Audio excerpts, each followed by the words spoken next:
இலங்கை சிறையிலுள்ள தருவைக்குளம் மீனவர்களை மீட்க மத்திய மாநில அரசுகள் நடவடிக்கை எடுக்க வேண்டும் என தூத்துக்குடியில் நடந்த கண்டன ஆர்ப்பாட்டத்தில் சமக இளைஞரணி செயலாளர் கார்த்திக் நாராயணன் கோரிக்கை விடுத்துள்ளார்.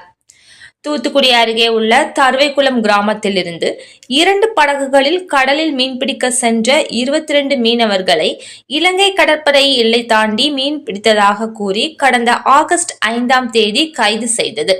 தொடர்ந்து கைது செய்யப்பட்ட 22 மீனவர்களுக்கும் ரூபாய் 7 கோடி அபராதம் விதித்து இலங்கை நீதிமன்றம் தீர்ப்பளித்து சிறையில் அடைத்துள்ளது. இதனையடுத்து மீனவர்கள் 22 பேரை மீட்க மத்திய மாநில அரசிடம் தருவைக்குளம் கிராம மக்கள் தொடர்ந்து வலியுறுத்தி வருகின்றனர். ஆனால் இதுவரையில் மீனவர்கள் விடுவிக்கப்படவில்லை. இந்நிலையில் தருவைக்குளம் மீனவர்கள் 22 பேரை உடனடியாக விடுதலை செய்ய மத்திய அரசு நடவடிக்கை எடுக்க வேண்டும் என சமத்துவ மக்கள் கழகம் சார்பில் தூத்துக்குடி விவிடி சிக்னல் அருகில் கண்டன ஆர்ப்பாட்டம் நடைபெற்றது. ஆர்ப்பாட்டத்திற்கு மாவட்ட செயலாளர் மாலைசூடி அற்புதராஜ் தலைமை வகித்தார். மாநில துணை பொதுச் செயலாளர் காமராசு, மாநில தொழிற்சங்க செயலாளர் ஜெபராஜ் டேவிட், மாநில கலை இலக்கிய அணி செயலாளர் அந்தோணி பிச்சை ஆகியோர் முன்னிலை வகித்து பேசினர். மாவட்ட அவைத் தலைவர் கண்டிவேல் வரவேற்று பேசினார்.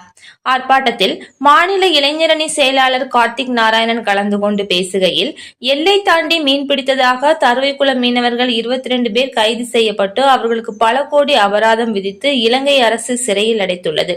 இதனால் அந்த மீனவர்கள் குடும்பத்தினர் வாழ்வாதாரம் கேள்விக்குறியாகியுள்ளது.